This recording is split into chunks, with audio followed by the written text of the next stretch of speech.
give a fuck? Why do I give a fuck? Why do I try so hard? Why do I care so much? Welcome to Why Do I Give a Fuck?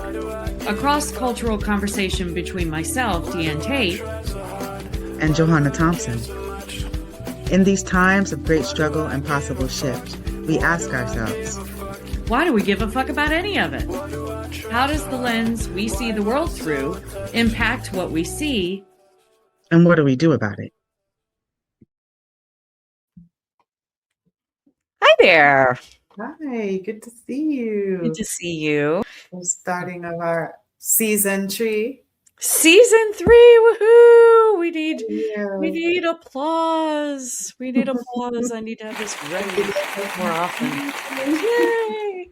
Right. Season 3. We want to say thank you to all of our viewers that joined us on the live last week. We did a live to celebrate our 2nd anniversary, and it was fun to have folks come into the chat and let us know where they were viewing us from, and it was a good experience. It's a little intense because we're used to recording, and got a little more leeway, and but hopefully the people that tuned in found it enjoyable. And if you didn't get a chance to join us, you can always watch it on the replay. So you can go to our YouTube channel, look under the live header, and you can see our 2-year anniversary live stream. 2 years. Yeah. Y'all have been riding with us strong. So thank you for all of our listeners and all of the people that are tuning in, and it's growing. And I love to see that across the globe. It's really fun. I know. Me too. And that being said, I had some things I want to talk about today. So Jay has something she's giving a F about today. What is that, pray tell? Well, you wanted to share how we came to this conversation? Well, we came to this conversation because you sent me a video. You sent me a YouTube link to an episode of the Don Lemon Show. And he had a guest on. His name is Pastor Cody Deese from outside of Atlanta, Georgia. And they were having a really robust conversation about Christian nationalism being on the rise and what that was. And I thought it was really interesting. But I would love to hear from you, like how you got the video and what was your process? Well, thank you to our listeners, hearing the way that we are in communication. And I'm just going to be completely transparent. My mother always is like listening to what we're talking about with other people, but always the support of mom. So I really love it. We love it. Sent me this video of Don Lemon having this conversation about like Christian nationalism and religious fundamentalism. And I was intrigued. First of all, it was like Don Lemon. And so when I first got it, I was just like, okay, let's hear what this brother has to say. Because, I know there's some controversy of like when he was reporting on TV. So I was like, all right, I'm curious about this. And I was actually riveted by the conversation because, we're at war. And I don't know if people are really sitting in the impact of the fact that we literally at war. I'm a person that travels a lot in and out the country. My daughter works for the airlines. And so I'm hearing what's happening at the airports, not only about our TSA community members who are like fighting for their value and making sure that they have all of the resources that they need to do a really important job of keeping us all safe, whoever, U.S. citizens and international people who are coming in. But I'm thinking like we're at war. I know that, bombs are flying all over the world. I'm imagining that, some are being intercepted, being pulled our way, even though that this is not what we are talking about on U.S. media. We're talking about it, on media outside of the U.S. And I was thinking about the way that the United States in this moment is coming to this conversation on war.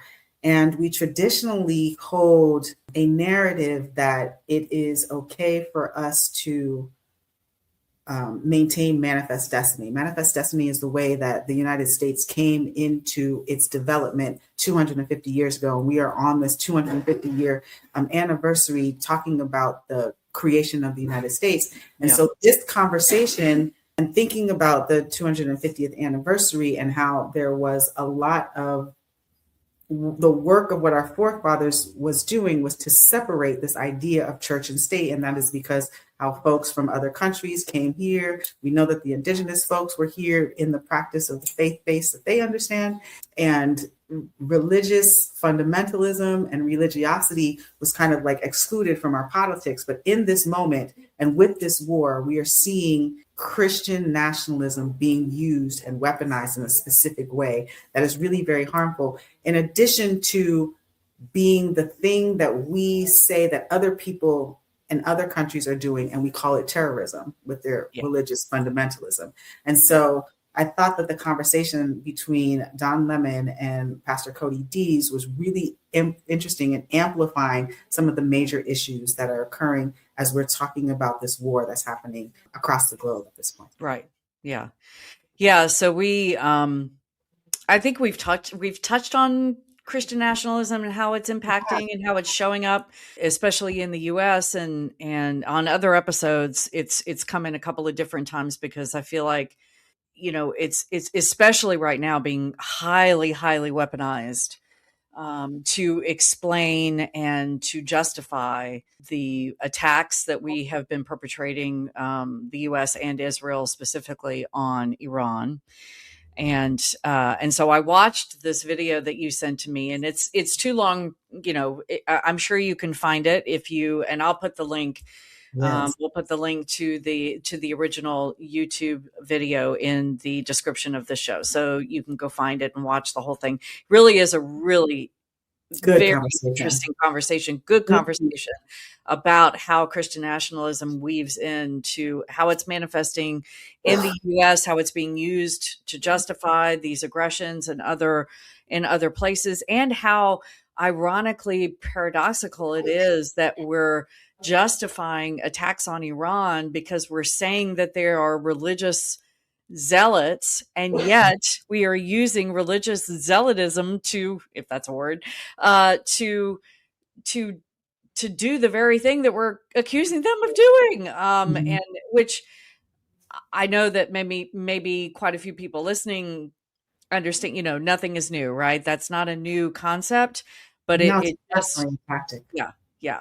It feels exacerbated, or exaggerated to a higher level right now. And so we thought, so there were a couple of segments of this show that we isolated because we thought they were really pivotal. And so I'll share the first one, and then maybe we can have a little discussion. It's just a couple of minutes, but and before you do, I think it's really important to talk about how folks are defining what Christian nationalism looks like in the US today. Right. And so the way that Pastor Dees is able to provide us with an explanation of the difference with what we're talking about. And this is what this clip offers to us. And I think it was done extremely well. Yeah. Okay. So let's start it, and we'll talk about it on the other side. Back on all of what you're saying this morning, and you have been absolutely on it. What this is Christian nationalism. All right. Now, for those of your listeners that don't know, which I'm sure they do because you've been given a full sermon this morning, but Christian nationalism is not Christianity plus patriotism. All right. Now, that's what they would like you to believe. It is not that. Let me say up front, I love America. I heard you say that in your opening statements. I am patriotic. The problem is not loving America. The problem is believing God loves America more than any other nation. Okay? Christian nationalism is not Christianity plus patriotism. It is a political ideology wrapped in religious language. I could say it this way.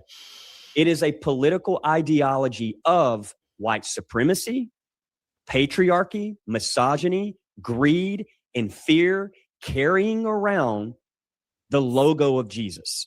That's what this is. Innocent. Doesn't he go on to speak a little bit more about evil? Did you want to hold on to that? Yeah, no, we can, let me get it back to kind of close to where it was. Okay. The name of Jesus, you bring in language about God to do what?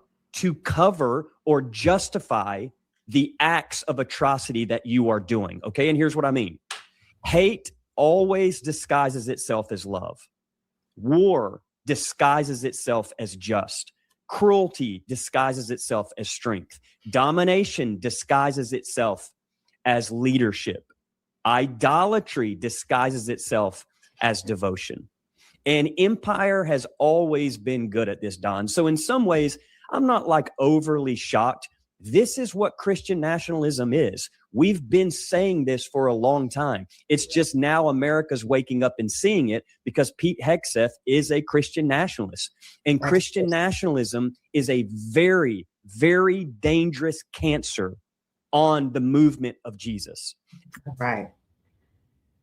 And so just to be clear, we're not talking about Christianity, and we're not talking about, having your faith base in, the Christian belief system. Mm-hmm. We're talking about when you marry it with this kind of political ideology and you use like white supremacist precepts to say that it's okay to do the evil atrocities that you're doing, harming people across the world, and saying that this is what is ordained by God, when those of us who have any faith and belief know that God has our best interests at hand. And that means all people, not just a certain group of people, but all people. But when you start to speak into religion as only being for a certain group of people, then you start to use the same attributes of supremacy, oppression, domination in the name of religion. And that is when that conflating is really, really dangerous. And that's when we see wars happen. And the United States right now using Christian fundamentalism with the folks who are sending our troops over, saying that this is ordained by God, or you are actually using Bible scriptures to make use for killing, annihilating, and genociding other people. And that is not the God that I understand or know would want to be. Yeah. Yes. Earlier in this show, when in Don Lemon's show, talking with Pastor Cody Dees, he talks about the conversation starts by showing clips of the Secretary of, I guess he's the Secretary of War, because it's now called the Department of War, Pete Hegseth, addressing the troops that are going to be sent over to Iran, and using the Bible and using scripture, to your point, to justify and to excuse, to give reason why these troops are being sent over. So he's basically firing them up. And you saw in that clip, if you were watching, there was a headline that talked about this particular piece of it, and how dangerous it is that a country that was supposedly built on religious freedom. So the stories that were told about why the early settlers, colonizers, came over from England and took this land from the indigenous was because they were searching for a space to be able to live and worship how they felt they wanted to without persecution. That was supposedly the reason. And I'm saying supposedly because I'm always questioning anymore any narrative that I was taught about why people do anything, especially in the construction of this country. So I'm using those qualifiers because, I'm not entirely sure that that's exactly what it was, but I do think that was a component of it, which is why the founding fathers, in our Constitution and in our originating papers talked about, freedom from religion, freedom of it was important enough to enshrine in our Constitution. And there was a reason for that. And now, fast forward to, we're almost celebrating the 250th year of this country. And we are justifying a war. The cabinet secretary of our War Department is standing up in front of troops using Bible verses and the mindset of Christian nationalism to justify why he's sending them into harm's way, why it's okay for them to die for their country because the Bible tells them it's so. It just, in the scope, in the arc of this country from its founding to now, it's quite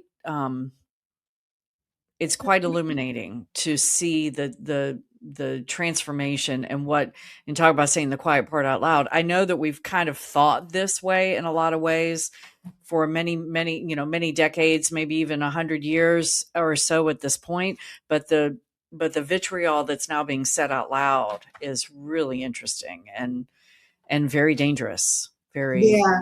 For dangerous. me, it reminds me, like, as a non-white person, of like kind of white hypocrisy. Mm. Thinking about, like, calling people from other countries with other faith-based terrorists because they Right. use their religious faith to motivate and ignite people into action for their own safety. And so to see the US utilizing these same tactics that they would typically call terrorist Same thing. tactics is absolutely ridiculous hypocrisy Yes. to me. Yes. It's also like a tactic of white supremacy that is absolutely disgusting to me. And it's also like where you sit in a lot of experiences I have. I was watching some show the other day and I was just like, it is fascinating to me to see different demonstrations of whiteness not being able to call the kettle and the pot. What's that saying goes? It's the pot calling the pot, call the kettle black. Yeah. Calling the kettle black. And it's just amazing to see that it's okay to utilize certain things when it benefits you, but when it's somebody else utilizing the tactics that we've historically seen you use, then it is becoming something that is so evil and negative. And when is, without utilizing language like woke, when is it going to be the moment where white identified human beings really look in the mirror and acknowledge and are accountable to these different systems and structures of harm that they're using on other people, that they demonize, that they are weaponizing so that they can have some gain? And then I also thought that Pastor Cody was really very good at helping people to think about the way religion and Christianity has been used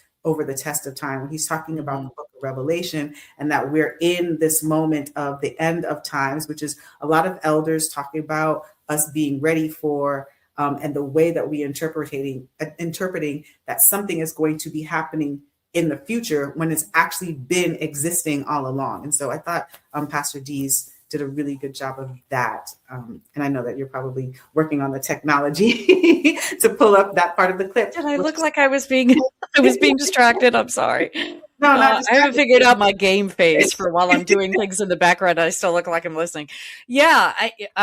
Yes. I've pulled up the clip so we can watch that in his breakdown of the book of Revelation and what it actually means. Mm-hmm. It's classic whiteness to accuse somebody outside of yourself of doing something that you then turn around and use as a weapon against someone else in justification of it. And if it is ever weaponized against you, against me, the clutching of the pearls and, oh my gosh, I can't possibly, I mean, we just, to timestamp this. Yeah, I know. To timestamp this episode a little bit, we just had over the weekend had the No Kings parade, Yes, the No Kings rallies, the No Kings. Did you go? Did you go to any of them? No, I'm not going anymore. I did go to one.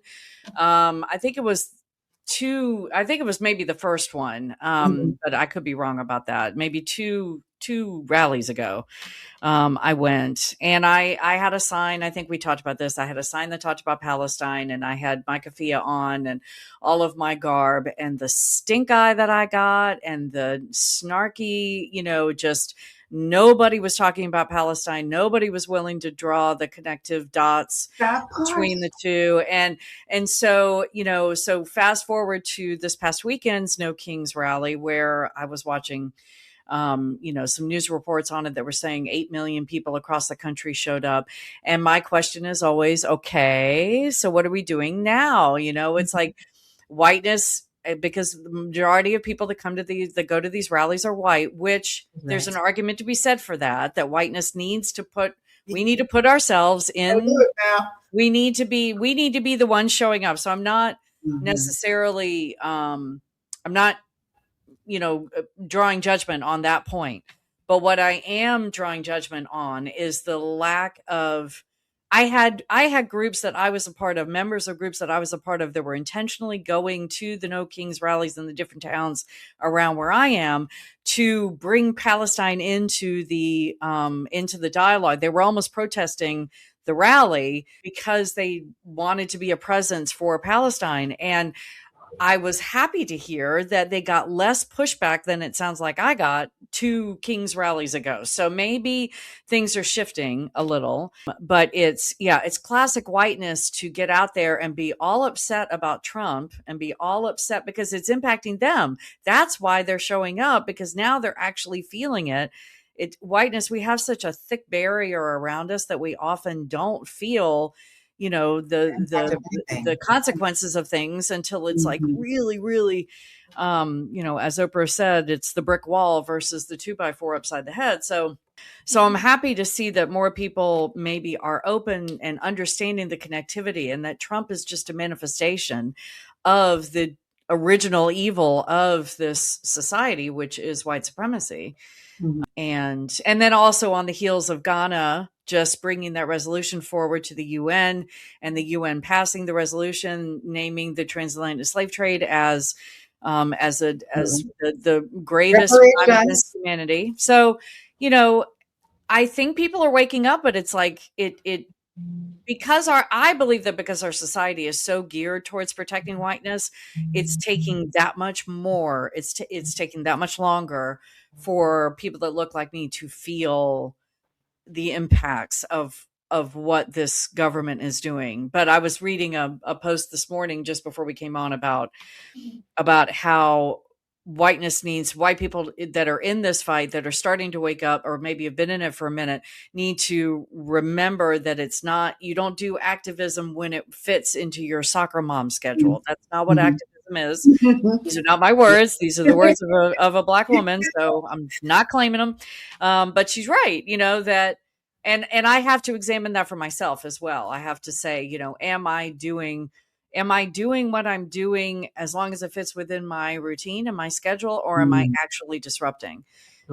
So disrupting my life and disrupting others around me. So, I would offer that in my relationship with you, and the reason why we're able to have these conversations is because I roll with people whose activism is a way of life. Yes, give yourself some balloons. I don't know why the balloons just showed up. That's right. I don't know where those came from. So sorry. That was not intentional. And just because she's giving me whatever props, I did not do balloons in that moment. Oh my God, that was such a whiteness moment. Okay, go. Even my white FaceTime is giving no. Disregard. That's all right. But to my point, it's so funny that the balloons came up. It's just like, oh God, that was horrible. Whiteness is fighting for its also protection and survival. Sure. Well, like that's the other part of what we are seeing is this white backlash so intensely, and utilizing every single tactic. Right now, the most prevalent tactic is this kind of religious Christian fundamentalism, which is what we've been speaking into, following the model of what we're seeing happen in Israel. Like literally all of the tactics that has placed Israel in the position that it is in Palestine at this moment, the U.S. is utilizing all of those same tactics as a model here on U.S. territory.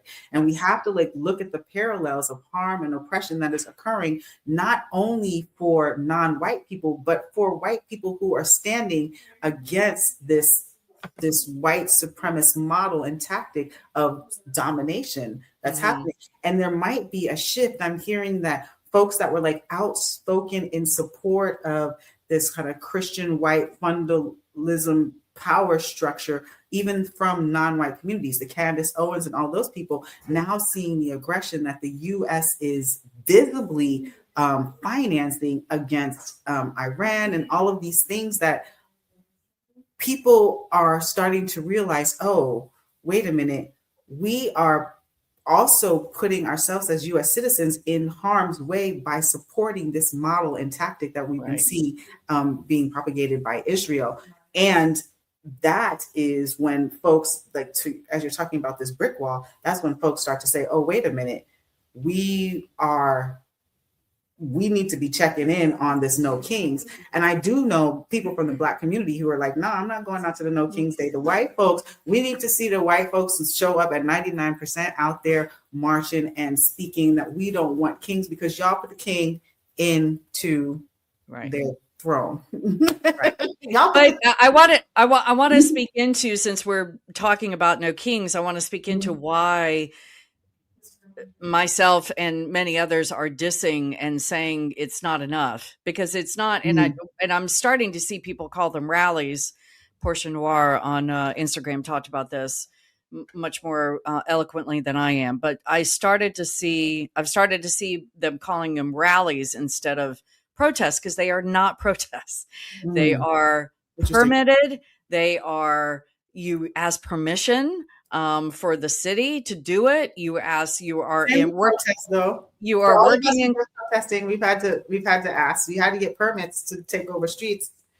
That's not rallies, because it's mostly white people showing up and protesting. But these days, and they always attribute negative language. A protest is something negative. They're going to attribute that to non-white communities. It's a rally because it's white people getting out there now, and rallies are a nicer thing to do. Rallies are political action. Rallies is showing support. It has like a nicer connotation offer than a protest, which is I am against this thing and I am in full opposition. And because it's not a predominantly non-white. But I would also ask, rallies are, they're places where the people show up to feel good about what they're talking about.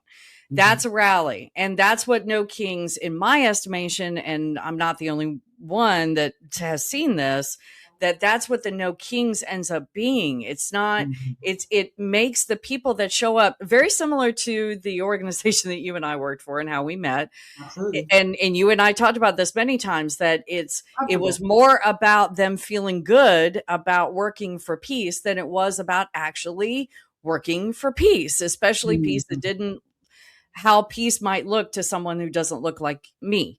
And so I feel like the No Kings rallies is more about making the people showing up feel good than it is about breaking down and dismantling the systems that all of the people that showed up to those No Kings benefit from. And so their safety, they're cooperating with the police, and their safety about all of that during this rally, to me, shows that there's not any teeth to it, because there's not action afterwards. When I talk to people, when I speak to white people and they say, are you going to the No Kings rally? It's like, no, I'm not. No, they call it a protest. You going to the No Kings protest? No, I'm not.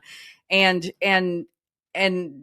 a lot of them are deflated because they're like, well, but that's the only thing they know how to do. I know that a lot of people are just waking up. And so they're just starting. And to them, this feels like the right place to be. It's like, okay, what's next? What do you do in the aftermath of that rally? And then, but the other piece of it is that it's a lot, many are calling it out as a PSYOP. Say that word again, as a PSYOP. What is that? Psychological operation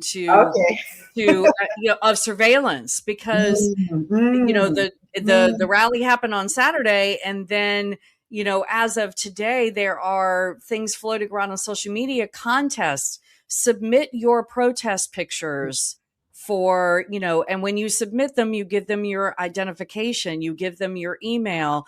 This is just a way to build a database. This is not about, this is surveillance. And so, but the people that are new to this don't necessarily think of it that way. So, that's my stink face on the No Kings thing, because it is a learning opportunity for people.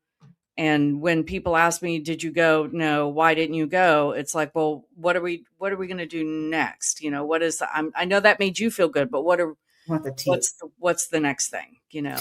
The thing that I do appreciate, if you said the number was 8 million people who came out across the nation. That's what I'm hearing. Across the country, across the country, across the globe. I just don't know. I was, in my house. I think it was predominantly U.S. based, but I could be totally wrong about that. So, correct me if I am. But yeah. My point being, though, whatever the number is, I am happy to know, rally, protest, however, that people are getting out there and saying, and there's enough physical bodies that are sharing the same sentiment of what is happening presently is not okay. Right. And we are getting out here in our bodies to say that. It's the first step. As an organizer and an activist, what I believe, and a restorative practitioner, I believe that we need to have many pathways towards the same goal. Right. And so one of the pathways is to have the physical bodies out there. And in the United States, because the majority of the demographic in the United States, and people forget this because we highlight specific groups of people with certain narratives. And so it seems like there's so many more of them. But the reality of the situation is the largest demographic in the United States is still white identified people, however they are marking off on our census. It's still white identified people. And the more white identified bodies get out there and say, this is unacceptable to what we know and what we want and how we want to exist in the United States.